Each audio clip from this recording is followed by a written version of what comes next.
last time Fran had seen her. On their 5-hour drive to the resort south of Thessalonica, Kelly's glib responses throughout their conversation weren't at all like her. Fran decided to hold off until tomorrow to have a heart-to-heart with her golden blonde friend.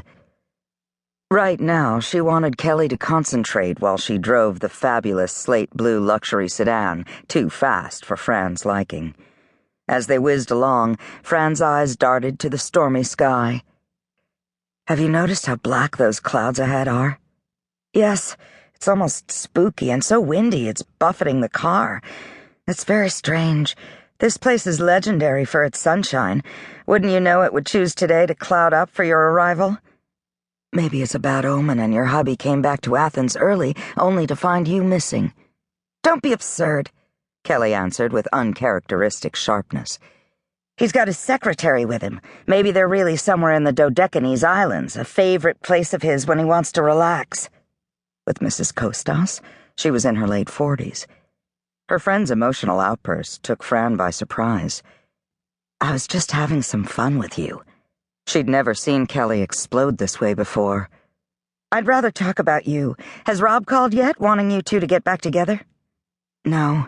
In fact, I've heard he's involved with someone at his work. He'll soon realize he's lost the best thing that could ever happen to him." Spoken like my best friend. Kelly had been the maid of honor at Fran's wedding. 4 years ago, Fran had married Rob Myers after meeting him through mutual friends in Philadelphia. He was an upcoming estate planning attorney working for a prestigious local law firm. On their third date, she'd told Rob that she could never conceive, so if he didn't want to see her again, she'd understand. He'd told her he didn't have a problem with adoption. It was a great option for childless couples. Besides, he was interested in her, and he had proven it by marrying her. After a year passed, she'd brought up the idea of putting in adoption papers, but he'd said it was too soon to think about and kept putting her off. Eventually, she realized he had issues, and she suggested they go for counseling so they could talk about them in depth. But the counseling revealed that with the busy law practice thriving, he no longer had the time or the interest to enlarge their family, especially when the child couldn't be their own flesh and blood. Fran was enough for him. But she wanted children badly. After 3 years of a married life no longer happy or fulfilling for either of them, they'd agreed to divorce. It was the only way to end the pain.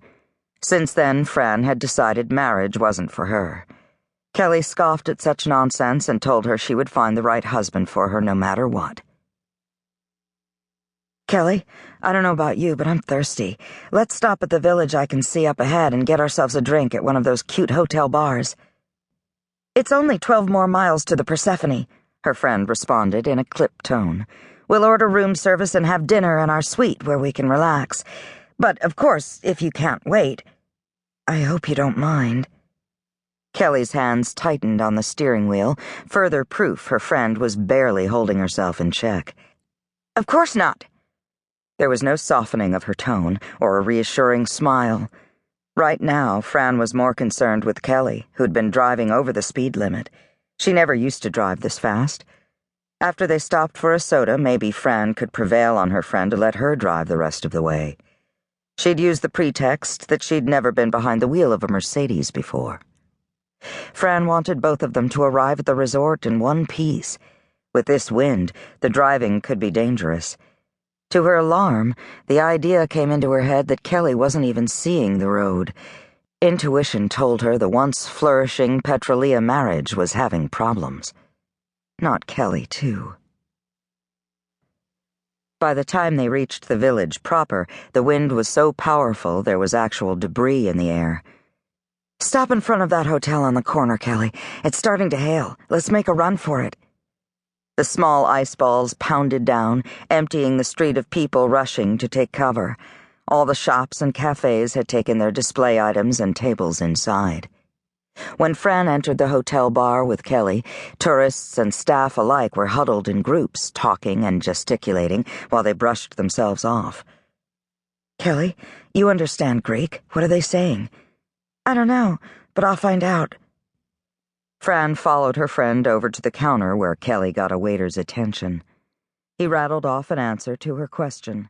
She turned to Fran.